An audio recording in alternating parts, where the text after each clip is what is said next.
Hello and welcome. I am Dr. Lara, a clinical pharmacist specializing in functional medicine, as well as a certified yoga teacher and Reiki master. I run a truly integrative health coaching practice encompassing functional medicine lab testing, yoga and meditation, and a sprinkling of Reiki energy medicine. Join me here on Light Body Radio to break through your health plateau and come into alignment with your natural vitality. Hello and welcome to the latest episode of Light Body Radio. I am your host, Dr. Lara, and I'm here today with Cristy Murray. She's a functional wellness and infertility consultant. Hello and welcome. Hi, Lara. Thanks for having me here. I'm so excited to share my story and help out other people. Yeah. So let's start there. What is your story? How did you get to be an infertility consultant? So like most infertility consultants, we are giving back. I'm a mom of two now, but before I got to this point, I got married late, didn't think I was going to have a problem conceiving and having kids, but me and my husband, we ended up trying for 3 years, which was a shocker because everything was normal. I had cycles. I would have them every month, pretty healthy. So I was an Army veteran, so pretty active and really living a good lifestyle. So then when we were ready to start our family, it wasn't happening.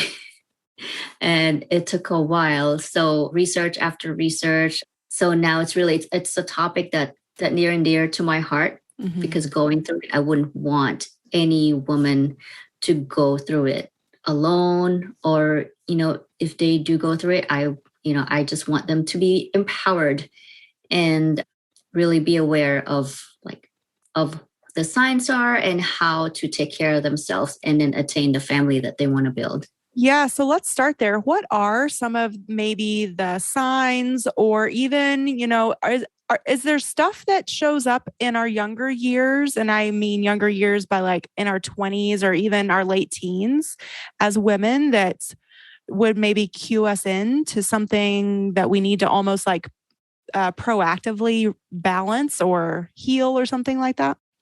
Yeah. So one of the things that I'm noticing for a lot of women is it doesn't matter, young or old, it's their cycles. A lot of women, they just wait for it. And they don't know when it's coming or how long it is, or when did it start? So if someone has normal cycles, they just wait for it. And then when you're younger, then if you do start noticing that, okay, this is kind of off, it's really just good to be aware of your body no matter what age you are. And the first thing to be aware of that is, get a simple calendar and just okay, I have my cycle this month. Boom, just put a dot on that calendar. Doesn't have to be a lot of details, just that. So then when you start feeling off, or wait a minute, this month is late, or maybe it's shorter, or I feel like I just had my period last month. So then you just look at the calendar, and then, it's just one piece of information that will kind of clue you in to where, okay, I'm having cycles more often, or I'm having cycles every 3 months. So that's one clue that, okay, something is off. Yeah. So would you say that a quote unquote normal cycle is still, 21 to 28 days, or, what is your opinion about a quote unquote normal cycle? I use that word loosely. Yes, exactly. So 27 days to 34 to 35 days. Oh, okay. So, wow. All right. So I was off. Yeah. It varies. So okay. The thing is your pattern may be every 34, 35, and then that's how it is. So that's normal for you. But if it keeps changing to where it's it's short this month, and then next month it's long, and then it's short again, or then it skips, then that's when you're okay, this is not right. Okay. And so I don't know about you and your early history, but for me, I was never regular in my cycle or predictable. And when I went to the doctor, their solution was just, oh, we'll just put you on birth control, which Now, as a functional medicine practitioner, I know that that's just another form of hormone replacement, which probably caused a whole slew of other issues in my body that I didn't realize at the time. So, what would be your suggestion for women that are just being told, well, let's just put you on birth control. That'll quote, make you regular. Do you feel like that's a solution? It's a temporary solution. It really depends on the goal of the person. Mm-hmm. And I don't want to be hypocritical because I do prescribe that myself. So I'm not going to say that, no, it's bad for you. But then here I am prescribing it. So that's why, you have to be just aware of okay, it is a solution. It's a temporary solution, but you always have the choice to, well, I'm going to change my diet, or I'm going to look into other things that what's causing it to be off. Like I tell a lot of women that, okay, how's your lifestyle? Are you exercising a lot? Are you sleeping? How's your stress? Because as we all know, stress can really drive a lot of hormones out of whack. And a lot of athletes, as fit as they are, there comes to a certain point where they're overtrained and their cycle stops. Mm-hmm. Yeah, it's interesting because I've been an athlete since I started competitively swimming when I was 8. But I was never to the point where I lost my cycle. But like I said, it was never regular. So who knows if that was an aspect of it too. I just think I love that you are doing this, and so many other healthcare practitioners are bringing more awareness to this, because I as again, like a lot of this, I'm relating to my own story and my own, trials and tribulations. I just feel like there was so much that wasn't discussed or even investigated. And so what do you think is the best way to go about? Because I know one of your big tenets is advocating for yourself and helping women be their own advocates. So take us through different suggestions for that. So my number one suggestion is to first be aware of your body and your cycle. What happens when you're cycling? Do you get, certain pains? Do you get more bloated? Or what's the quality? Is it heavy or light? Or, just those details within yourself.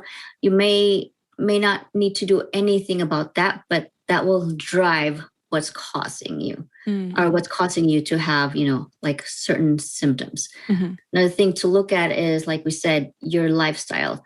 Are you eating a lot of processed foods? Are you always stressing your body? I mean, acute stress is, we all have stress in our life, but when it becomes chronic is that when it starts driving your cortisol really high, and then it affects your metabolism and everything else. Mm-hmm. So those things, it sounds so simple, mm-hmm. but it really, it's a big piece of the puzzle. And we all sacrifice sleep, I feel because we're I can function in 4 or 5 hours of sleep. So that's what I'm going to do. Not me, man.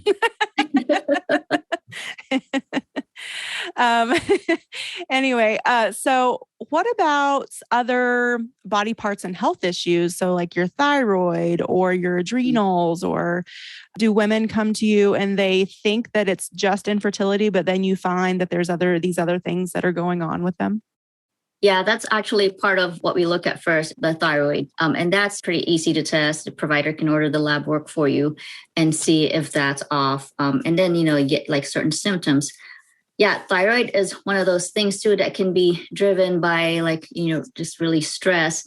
And then I know we had talked about it before this interview, the endocrine disruptors, the products that you use and all the chemicals that are in it, which we live in a world of easy and convenient. So it's okay, it's there and it smells good. That's what I'm going to use. And we need to be more aware of the products that we put into our bodies, the lotion, the makeup, the toothpaste, the products in the kitchen, the plastics, and it sounds overwhelming, but once you tackle those things little by little, mm-hmm. It's almost like you're detoxifying your body slowly by taking away those products and just looking for healthier alternatives. Because a lot of those products, actually, they trick your hormones. That's why they call them endocrine disruptors. Mm-hmm. They trick your hormones to not work properly. And we all know that it only takes one hormone and the cascade to be off, and then everything can be Right. off. Yeah. So I've been doing that myself. I've been on this clean eating journey for quite a few number of years now. And I finally got to the point it's like, and I heard someone say this the other day, that you can't eat your way out of a toxic overload in your body. And I'm a pretty regular sauna person. And so I thought, oh, I'm doing all the good things. So finally, it's just one of those things where you like pull back the next layer. Okay, what else can I do? And so I went through my entire kitchen and I got rid of almost all of the plastic and replaced it with glass, for like food storage and that sort of thing. And then I went through my entire bathroom and threw out a whole bunch of stuff that I'm sure you also use this tool, the EWG. Yes. The app. And so we can link to that in the show notes too, in case anyone's not familiar. They have a great tool where you can, even in the store, you can scan the barcode and it'll pop up their grades for it and their scales, and it'll give you colors like red, green, or yellow in terms of, green means go, red means stop, don't do it. So and it has been a process. And for me, it came down to adrenal exhaustion. Like my body just wasn't making cortisol anymore. So it wasn't making any of my sex hormones either. But it took me a while to get there, unfortunately. And I think a lot of us too, like you said, I think we'll circle back to the stress topic, because for me, I was like, oh, I exercise regularly. I meditate. I do yoga. I sauna, I do all these things. So I think what got me to where I am and this new point of healing for me is that I didn't really think about all the different ways that maybe I wasn't even defining it as stress, because I thought I was doing all of these other things that were so right. But I was on a graveyard schedule. And again, I convinced myself that that was fine because it was 7 days on and 7 days off. So I would be on the same, even though it was the opposite, it was a flip schedule. I would be on the same one for 7 days and then I'd go back to normal. And I did that for like 8 years, which was a long time. And finally my body just said no, So I want to put that out there for people that sleep is super important. And not only that, because I was a good sleeper on my graveyard schedule. I would sleep anywhere from 7 to 9 hours on a regular basis, no problem. But I think just that circadian rhythm flip-flop was the toll. And I think people, we talk so much about sex hormones, which are, estrogen, testosterone.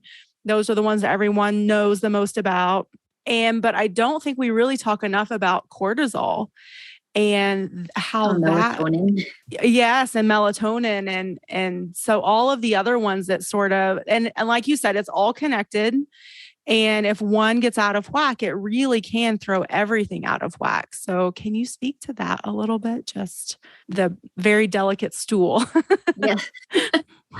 So we can start with the circadian rhythm. So like person's so busy going all the time. And then, with technology, we have our cell phones, we have TVs, lights, laptops. There's actually these glasses that shield, from blue light. And I've actually tried it myself. And it kind of looks funny. My kids make fun of me. I wear them at work still because there's so much blue light in my in my professional job still. Yeah. Because we're all staring at the screen. And it makes a difference because I do notice that when I do wear them, I sleep right away and I sleep better. And you sleep better, you wake up rested. You have more energy either to work out or meal prep or, just be in a better mood. But on the other hand, if you don't sleep, your sleep cycle's off. You have your pituitary has been exposed to all these lights and you're not producing the melatonin. So your mind's thinking, no, I'm going to stay awake because it's bright. I'm not giving you melatonin to help you wind down because unless it gets dark or unless you turn off all the lights, then it's going to signal to me that, hey, it's time to go to bed. And that's when we produce the melatonin. So that's one part that if it's off, it's like, okay, you wake up tired and then you're cranky and then you just grab whatever's easy for food, and then you don't have energy and you don't exercise. I mean, Yeah. it sounds simple, but it's really important that it's a good example of like just one thing can be off. Yeah, I think that's something good to point out is that, and this is something that and I'm sure there's plenty of us out there, the go, go, go, the push, push, push type of people, is that even when we're tired, we push through it, we ignore it, we caffeinate through it, whatever it is, we still exercise, which really isn't, I mean, exercise is important, but at a certain point, you're sometimes doing more harm than good to Yes. your body and again to your adrenals, because those little glands that sit on top of your kidneys, those adrenals, they're what help pump out the cortisol, which is part of your awakening response that will help you feel awake once you do get out of bed. And then there is a little bit of a cortisol spike when we're exercising. And Yes. and that should be a healthy one. But if your body is already so exhausted that it's not pushing out the right cortisol or the right amount or at the right times, then again, you're just adding insult to injury. So I think, yeah, probably the first clue is that if you're tired all the time, then your body is screaming for help already. Yes. Or if you're like exhausted from working out, Mm-hmm. maybe you should take it easy. Yeah. Yeah. Yeah. So and you can still have healthy movement practice without pushing yourself too far. So I think, again, like yoga, walking, even hiking, being outside, super regenerative and restorative, but not pushing yourself and thinking that you have to do A, B, or C, or, because I feel like a lot of it is mindset too. Like we beat up on ourselves if we don't reach a certain goal or do a certain thing at how many ever times a week or a day or, whatever it is. Yeah. And then like with the cortisol response, because your body's goal is to make sure that you survive. When you're stressed, it doesn't matter what kind of stress it is, your body just recognizes it as, oh, you're stressed. It doesn't matter if it's like you're just tired or like either you had a confrontation or like I use the example here in Alaska, if you see a bear. Right? Yes, we have bears too. I'm in Lake Tahoe, so yes. Okay. So yeah, your cortisol spikes because that's your body's response to survival. Your cortisol spikes, your sugar spikes to give you energy so you can run and save yourself and stay alive. Well, everything is shunting to that purpose of staying alive. Reproduction is not priority at that time. So if your body is thinking that, well, no, my main function right now is to keep you alive, not reproduction. Right. Not you and a little being growing inside of you. Yes, exactly. Yes. Okay. So let's say that we're on the journey, we are wanting to get pregnant, and we, so we're getting serious about our stress, and then we're getting serious about all the exogenous toxins. So our toxic burden, we're trying to relieve that a little bit. What else? What else is there? What's another piece of the puzzle? Well, you talked about mindset too. Our brain's up there for a reason. It really drives everything. And I use the example of a lot of infertility patients who, they try to get pregnant, and then like getting pregnant becomes a chore. And then there's all these medications and all these appointments and all these tests to keep up with. And then like at a certain point, they just say, you know what, I'm just tired of this. I don't want to do this anymore, or I want to take a break. So then they kind of let go, and then they relax or go on vacation, and then they get pregnant on vacation, or like on that cycle that they decided to take a break. Yeah. So that is kind of and I'm sure you see this a lot in your practice, but that is a catch-22. It's like we stress ourselves out trying to de-stress. Or like we stress ourselves in a process. If it's not working out the way we expect or we want, then we just fixate. And so how do we not do that? That's hard, right? Yeah. And then, and I was talking to someone earlier too about this, about like someone telling you, oh, just relax. But then you're like, no, I can't relax. I'm trying to get pregnant. I got to do all these things. And like, who are you to tell me to relax? You're not the one. And then it's like you go through all this emotions. And then that's when we had talked about mindset, that how do you handle yourself when someone, like asks you, how come you're not pregnant yet? Or, it's like, know yourself and how you respond to it. Just know your worth. I mean, you're not less of a woman because you're having a hard time, getting pregnant. You're not less of a woman because you're not a mom yet. So like, know you're special in your own way. And there's a purpose for that, and not compare yourself to someone who, oh, my husband looks at me and I'm pregnant. It's like that's their story. You have your own. So like, concentrate on your own mindset and on your own health. And then like, just knowing how to respond to all these outside influences of people like asking you, even just having a phrase ready. Like if someone says, oh, come here, not pregnant yet? You just say, because I'm not. And that's the end of that. And you don't have to. You don't have to give them an answer, or you could say like, I'm healing myself on my way to creating this new life, or, any of those things that, cause it's very personal. So I try not to pry. And then other people feel like there's this whole cultural thing about like, it's so public too. And I think as a woman that it can be such a vulnerable place to be in, is that it's this very personal thing that goes on with your body, in your body. And then you have the doctors and all the healthcare practitioners, and then your family and your friends, and then the people that you barely know that want to ask you all these questions and like be in your business.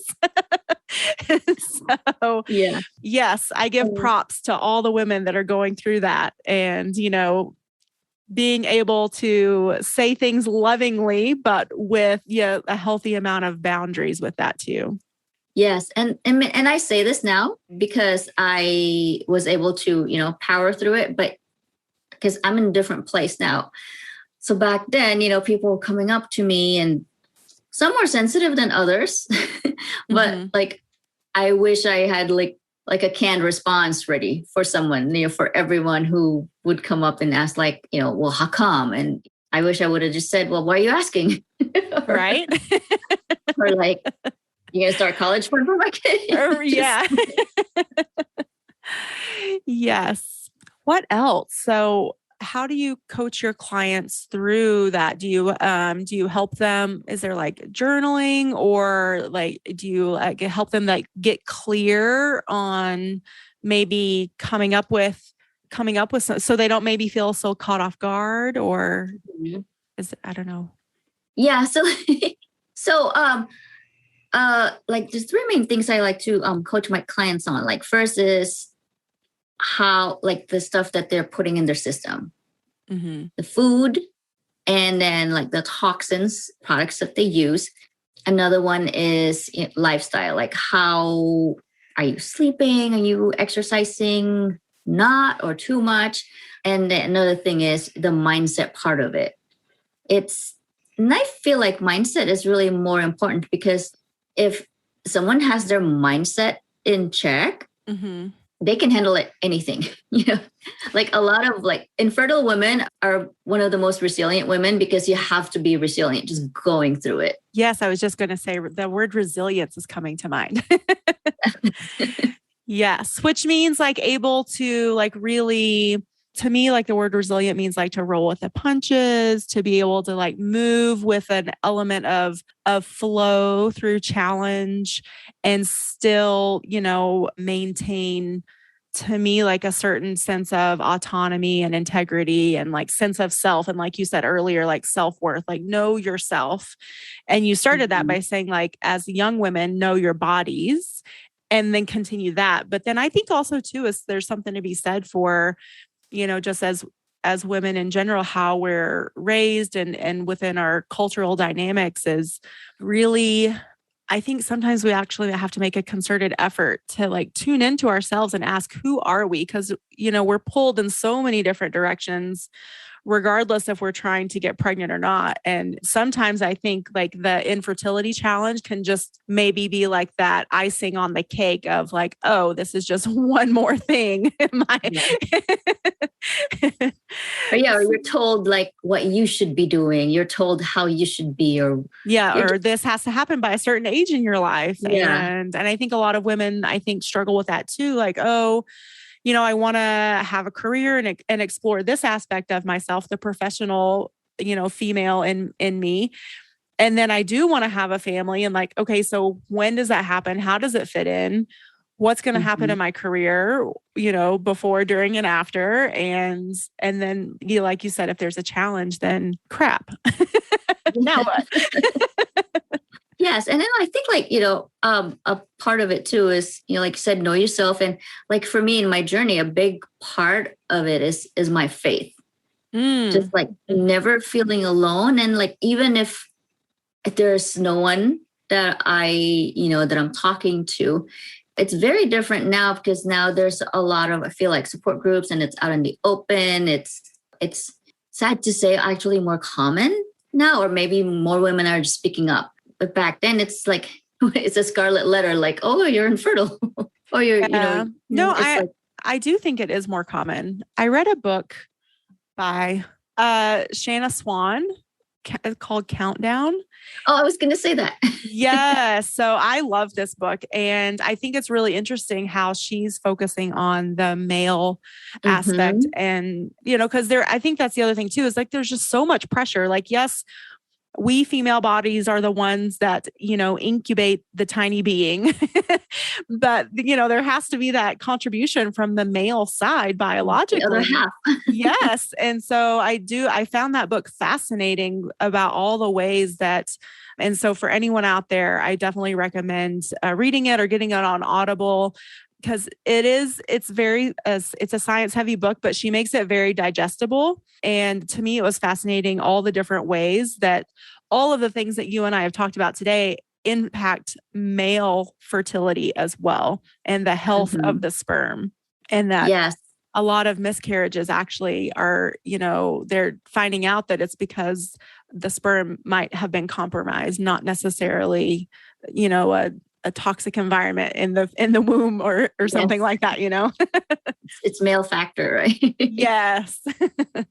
Yeah. And then women beat themselves up over it. But like, okay, well, it takes two. Yes, right? It does. Yes. Such as life. Yes. Awesome. So do you work with clients mainly in Alaska, or tell us about your practice and who you work with and how to find you and all those good things? So with my daytime actual job is as a women's health nurse practitioner, but online I actually do wellness coaching. So I have to make that clear division that, online I'm a coach, I'm a consultant, and I'm not your provider. Gotcha. Yeah. So then I tackle different things if I'm coaching clients online, like their lifestyle and their nutrition, and then the toxin reduction, just getting your body prepped for conception. So yeah, I do have a website, it's blueveilwellness.com. And I'm also on Instagram, also Blue Veil Wellness. And I'm writing a book. I'm in the process of writing a book. Oh, that's so exciting. Yeah, about infertility. So I would urge, people who want to either prep their body for conception, or want to know more about the journey and they don't want to feel alone, to get on my VIP mailing list. So then I can keep you abreast of what's going on. And in the meantime, before the book comes out, just like give you more resources and information. So you can kind of take care of yourself and at least have like more awareness of what's going on, for your body. Yeah. And what to expect. Yes. And again, like you said, so that you feel, hopefully not alone, and at minimum less alone. Yeah. At best, not alone at all, and at minimum less alone. So that actually, I do want to ask you one more question that just to see your opinion. Would you say that there are any foods to absolutely avoid if you're trying to get pregnant or struggling with your fertility? Or is it more just like keep a clean eating style, or like? I was going to say no, but then I just thought about sugars. Okay. So yeah. So I feel like that's a good rule of thumb, regardless of where you are in Yes. your healing journey. But Mm-hmm. yeah. Okay. So I assume that because it's the inflammation pathway. And so you're feeding that, and then your Exactly. infertility is just maybe getting worse if you're inflamed with the sugar. Yeah. And then, it's not to say that you give it up and just like totally not have any sugars. There's always healthier alternatives. And just like paying attention to the glycemic index of specific foods Mm-hmm. or specific sugars. Mm-hmm. And you just choose the one that's the lowest glycemic index. And then you don't have to deprive yourself. Yeah, yeah, I would say that too. Actually, a client asked me this today. We were talking about sugars and carbs and, implementing change.